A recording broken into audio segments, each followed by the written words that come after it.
ফজলুর রহমান সাহেব আমাদের অত্যন্ত শ্রদ্ধার অত্যন্ত ভালোবাসার তরিকতপন্থী লোক। বলা হচ্ছে যে ওনার জানাজা নাকি কেউ পড়াবে না।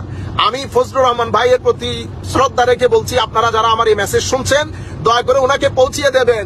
উনি ইন্তেকাল করলে আমি যদি শুনি পৃথিবীর যেই প্রান্তে থাকে আমি গিয়ে ওনার জানাজায় শরীক হব। সেদিন যদি কেউ জানাজা পড়ার না থাকে আমি বলছি ওনার জানাজা আমি পড়াবো ইনশাআল্লাহ, তবে ওনার জানাজায় শরীক হব।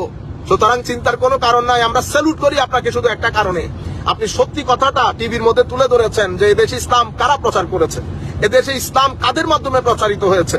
তরিকত, তাসাউফ, আল্লাহর ওলিদের প্রতি আপনার সম্মানের জন্য আমরা আপনাকে সম্মান রেখে কথা বলছি ইনশাআল্লাহ। ফজলুর রহমান সাহেব আমাদের অত্যন্ত শ্রদ্ধার অত্যন্ত ভালোবাসার তরিকতপন্থী লোক। বলা হচ্ছে যে ওনার জানাজা নাকি কেউ পড়াবে না।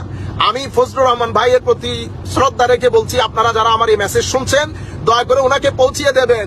উনি ইন্তেকাল করলে আমি যদি শুনি পৃথিবীর যেই প্রান্তে থাকে আমি গিয়ে ওনার জানাজায় শরীক হব। সেদিন যদি কেউ জানাজা পড়ার না থাকে আমি বলছি ওনার জানাজা আমি পড়াবো ইনশাআল্লাহ, তবে ওনার জানাজায় শরীক হব।